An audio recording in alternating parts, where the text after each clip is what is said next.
Welcome back everyone. I hope you had a good stretch break.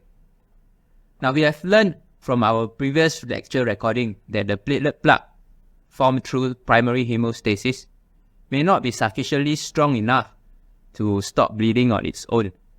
So further reinforcement is required, and that is when secondary hemostasis or the formation of blood clot is required. So when it comes to the formation of blood clot, what kickstarts the process is actually the formation of a strong and insoluble protein mesh that serves to trap all the blood cells and clotting factors that tries to exit from the damaged vessel, right? And that protein mesh or net is what we call a fibrin mesh. So this is what we are going to learn in our next part of the recording, the formation of fibrin mesh itself. And fibrin mesh actually originates from this one soluble protein known as your fibrinogen. Right? The fibrinogen is exactly the same fibrinogen that links your platelet together during the aggregation of platelet as you have learned from the previous recording. Now, fibrinogen itself is actually soluble, but upon cleavage and activation into fibrin monomer, that's when it turns insoluble and it will start to polymerize into your fibrin strand. And this cleavage of the fibrinogen is actually executed by your thrombin. Right? Thrombin is a serine protease that will cleave and activate your fibrinogen into fibrin monomers. That's when fibrin monomers are allowed to polymerize into your insoluble fibrin strand. Now, in order to form your fibrin mesh, many fibrin strands will need to be connected together to form a complicated mesh or net. And in order for that to happen, you need another enzyme that helps to cross-link this fibrin strand together, and that requires the activity of your factor 13.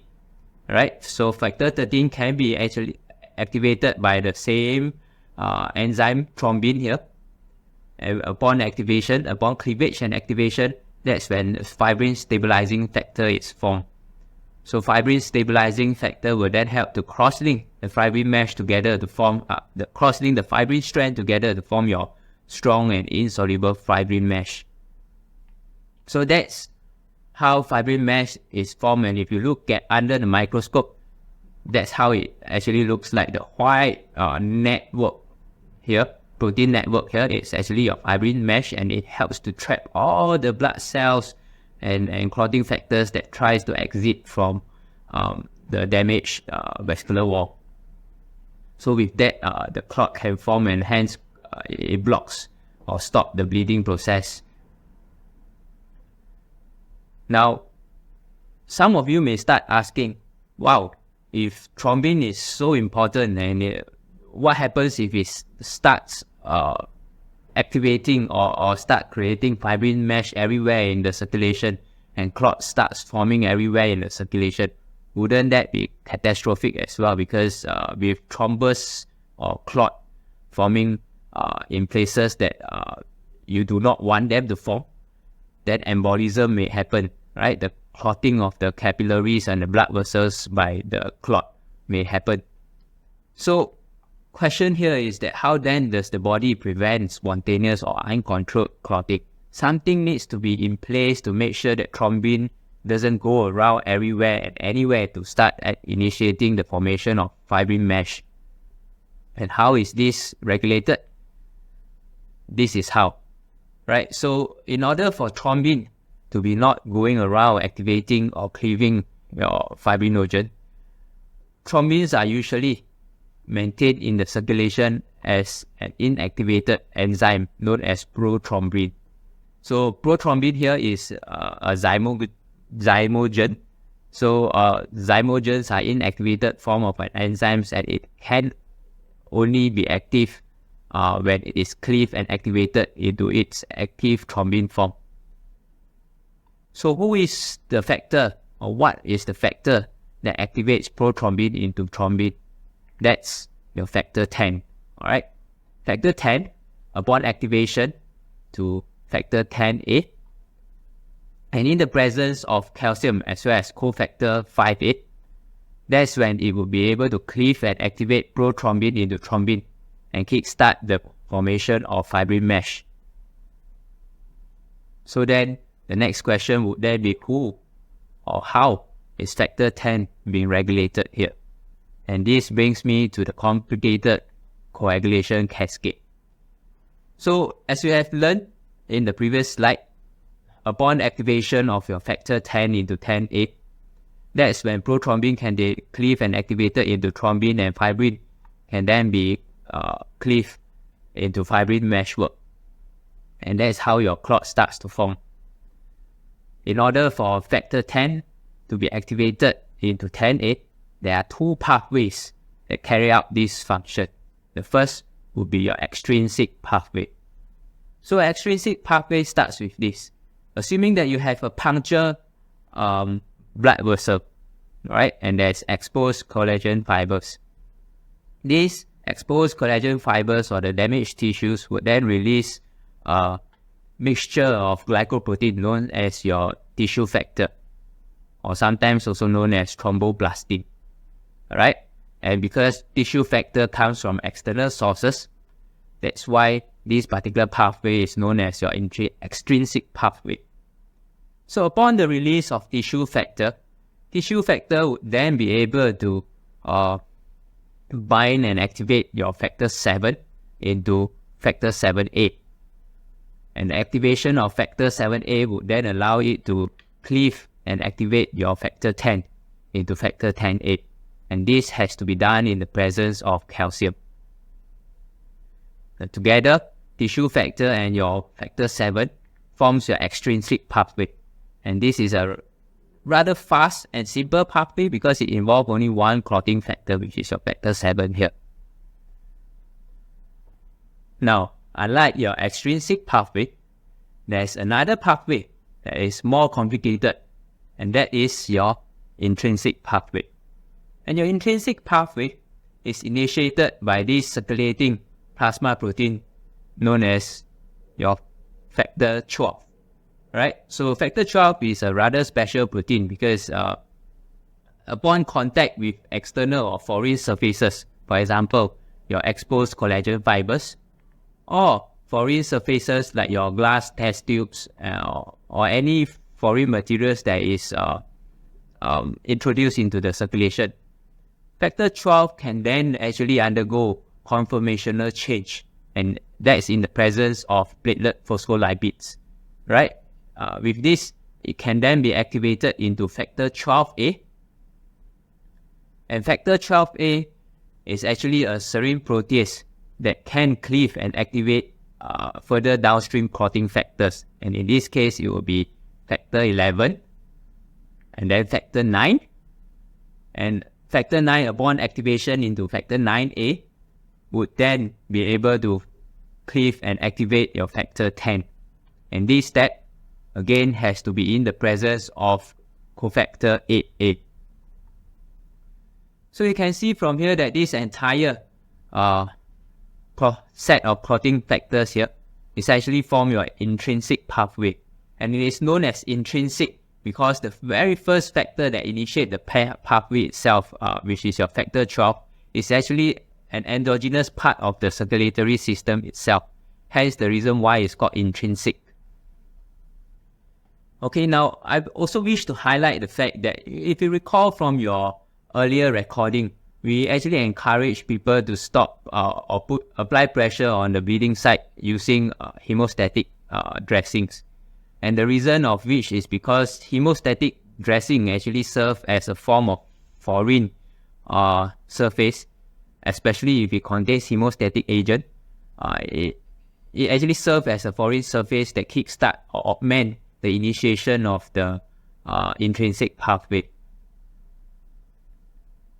Alright, and other than that, I will also want to highlight the fact that if you notice, many of these pathways actually requires calcium as cofactors as well. What this means is that in the absence of calcium, the clotting pathway will actually be impaired. And this is something that we actually apply in the lab, because in test tubes, for example, when we take a blood sample, if we wish to prevent the blood in the test tube from clotting, what we will do is to add in calcium chelators to remove the calciums, and hence that actually helps to inhibit the clotting pathway itself. Alright, so we are done with the two coagulation cascades, your intrinsic pathway and your extrinsic pathway. And you realize that both intrinsic and extrinsic pathway actually converge into the activation of your factor 10, which eventually then leads to the activation of prothrombin into thrombin and the eventual formation of fibrin mesh. And this common pathway that is being activated, as what I've shared, is actually known as the common pathway. So you have your intrinsic and extrinsic pathway, which all merge into your common pathway. And that pretty much sums up your coagulation cascade. Now, other than your coagulation cascade, I would also want to bring up this last slide here to share a little bit more on some of the clinical relevance of your coagulation cascade itself. So, if you look at the list of coagulation factors here that has been listed, right, each of the clotting factor actually has a name given to it. What happened was that in the earlier days when scientists discovered these clotting factors, they actually provided a name to the newly discovered protein. It is only later on that we realized that it got a little bit more confusing, and that's when we decided, or the medical field decided, to standardize and provide each of these factors with a number. But we don't really need you to remember which factor is, what is the name for each of the number here. It doesn't matter so long you can remember any one of them. Now, the naming here is not the most important.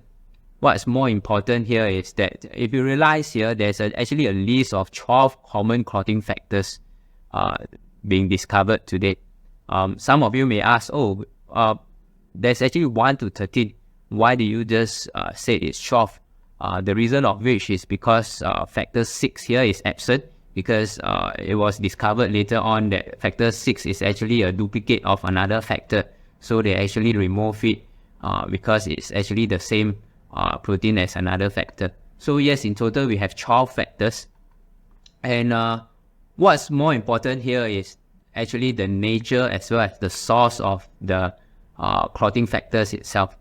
And what I mean here is that if you look at the nature of the clotting factors, you realize that most of the clotting factors are actually plasma proteins, right? They are actually proteins that are soluble and circulating in the blood itself, except your calcium, which of course is an inorganic ion, and your tissue factor, or your thromboblastin, which is actually a mixture of your glycoprotein and phospholipids.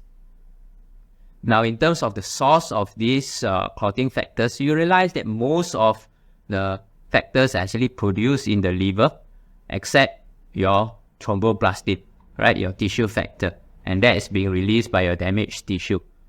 And what this also means from a clinical point of view is that if somebody has, for example, liver damage or liver disease related due to alcoholism, for example, you would imagine, or you would expect the production of clotting factors to be impaired as well. And this patient tends to suffer from bleeding issues as well.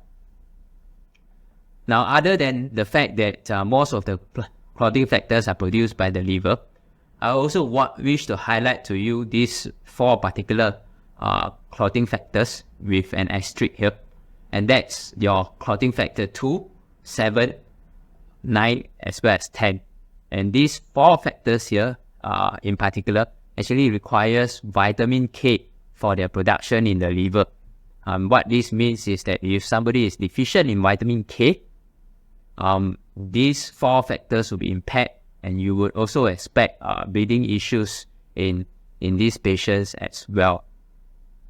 Okay, so yes, that is pretty much what I wish to highlight from this table. And this brings me to the summary of this final recording for Haemostasis I. Essentially, what you have learned from this recording is that your primary hemostasis or your platelet plug formation essentially requires your platelet as well as the 3 A's, your platelet adhesion, activation, and aggregation. Although the platelet plug that is being formed is typically weak, but it is quite a rapid process. Now, other than primary hemostasis, we have also learned about the clotting cascade, which is your secondary hemostasis. And your clotting cascade involves your intrinsic, extrinsic, as well as your common pathway, which eventually culminate into the formation of your fibrin mesh. Again, the clotting cascade is much slower than your platelet plug formation, but it is way stronger as compared to the platelet plug. And the last would be the fact that this regulation of your hemostatic system will result in all sorts of coagulopathies, in particularly bleeding or clotting disorder. And this will be something that we will learn and discuss in the in-person lecture that you will be seeing me later on. With that, that brings me to the end of this recording. If you have any questions, feel free to swing an email to me. Thank you.